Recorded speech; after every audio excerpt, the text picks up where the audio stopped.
জামায়াতের আমির ডাক্তার শফিকুর রহমান বলেছেন, কোনো ফ্যাসিবাদ ও দুর্নীতিগ্রস্ত সরকার নয়, বরং একটি মানবিক দেশ দেখতে চায়। দুপুরে কুমিল্লার চৌদ্দগ্রামে নির্বাচনী জনসভায় এ মন্তব্য করেন তিনি। এরপর জেলার বুড়িচং এবং দাউদকান্দিতে আরও দুটি নির্বাচনী সভায় যোগ দেন তিনি।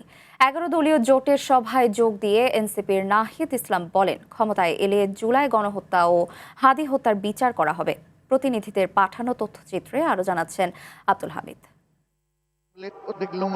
কুমিল্লায় তৃতীয় ও শেষ দিনের মতো নির্বাচনী জনসভা করেছে 11 দলীয় জোট। বেলা 12টায় জেলার চৌদ্দগ্রামের পাইলট স্কুল মাঠে নির্বাচনী জনসভায় যোগ দেন জামায়াতের আমির ডাক্তার শফিকুর রহমান। ক্রান্তি এবং সংশয় সৃষ্টি করা। সমাবেশে আমির বলেন, আমরা আগামীর বাংলাদেশে আর কোনো আধিপত্যবাদকে মানব না।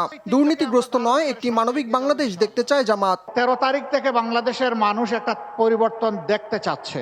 12 তারিখের পরেই 13 তারিখ যে পরিবর্তনটা আসবে, এটি আসবে আমাদের যুব সমাজের আকাঙ্ক্ষার উপর ভর করে, আমাদের মায়েদের নিরাপত্তার আকাঙ্ক্ষার উপর ভর করে, গোটা বাংলাদেশের ইজ্জতের উপর ভর করে।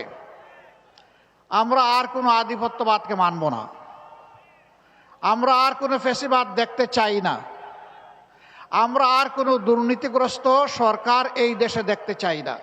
আমরা একটি মানবিক বাংলাদেশ দেখতে চাই। এরপর কুমিল্লা 5 আসনের বুড়িচংয়ের নিমসার বাজারের জনসভায় অংশ নেন জামায়াতের আমির। আমি দুর্বল হাতে বেকার ভাতা নিতে চাই না, আমি কাজ করে খেতে চাই।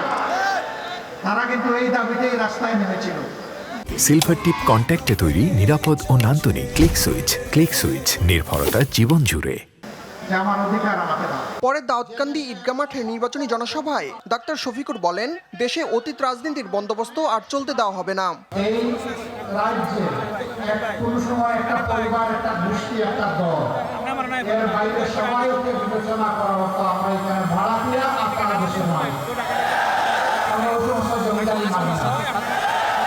এদেশে সকলের সমান অধিকার। এদিকে চাঁদপুরের ফরিদগঞ্জ বাস স্ট্যান্ডে আয়োজিত জনসমাবেশে যোগ দিয়ে দলটির সেক্রেটারি জেনারেল মিয়া গোলাম পরার বলেছেন, দেশ পরিচালনায় বিএনপি, আওয়ামী লীগ ও জাতীয় পার্টি লজ্জাজনকভাবে ব্যর্থ হয়েছে।